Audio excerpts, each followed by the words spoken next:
വളരെ ഞെട്ടിക്കുന്നൊരു വാർത്തയാണ് പുറത്തേക്ക് വരുന്നത്. സോ അതിലേക്ക് പോകുന്നതിന് മുമ്പ് നിങ്ങൾ ലൈക്ക് എന്ന് പറയുന്നത് വളരെയധികം ഇമ്പോർട്ടൻ്റ് ആണ്. 200 ലൈക്കിന് ടാർഗറ്റ്. സോ എല്ലാവരും അതിലേക്ക് എത്തിക്കുന്നു വിചാരിക്കുന്നു. ഞങ്ങൾക്ക് ഉറപ്പായിട്ടും ഏറ്റവും കൂടുതൽ അറിയാവുന്ന സിനിമകളാണ് ആവേശം, സൂക്ഷ്മദർശിനി, അതുപോലെ തന്നെ പൈങ്കിളി തുടങ്ങിയ സിനിമകൾ.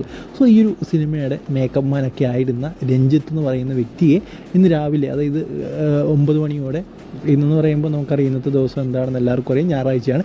ഞായറാഴ്ച 9 മണിയോടെ പിടിയിലായിരിക്കുകയാണ്. അദ്ദേഹം എന്തിനാണ് പിടിയിലായതെന്ന് ചോദിച്ചു കഴിഞ്ഞാൽ ഹൈബ്രിഡ് കഞ്ചാവ് കടത്തിയതിനാണ് അദ്ദേഹത്തെ എന്താ പറയുക പിടിയിലാക്കിയിരിക്കുന്നത്. സോ എന്തായാലും അട്ടഹാസം എന്ന് പറയുന്ന സെറ്റിൽ അദ്ദേഹം വർക്ക് ചെയ്തുകൊണ്ടിരിക്കുന്ന സമയത്താണ് അദ്ദേഹം പിടിയിലാകുന്നത്. എന്തായാലും അദ്ദേഹത്തോടൊപ്പം മറ്റു ചിലരും എന്താ പറയുക പിടിയിലായിട്ടുണ്ടെന്നാണ് നമുക്കറിയാൻ സാധിക്കുന്നത്.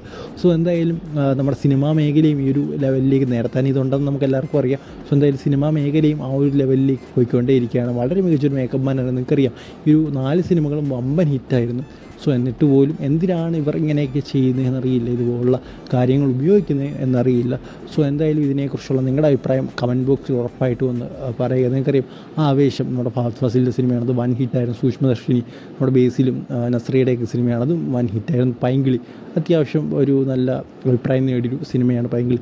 സോ എന്തായാലും ഓവറോൾ നോക്കുകയാണെങ്കിൽ ഇത്രയും മികച്ചൊക്കെ സിനിമ ചെയ്യുന്നുമുണ്ട്. അതുപോലെ തന്നെ ഇവരുടെ കയ്യിരിപ്പ് എന്ന് പറയുന്നത് വളരെ മോശമായിട്ടൊക്കെ പോയിക്കൊണ്ടിരിക്കുകയാണ്. സോ നിങ്ങളുടെ അഭിപ്രായം കമൻറ്റ് ബോക്സിൽ ഉറപ്പായിട്ടും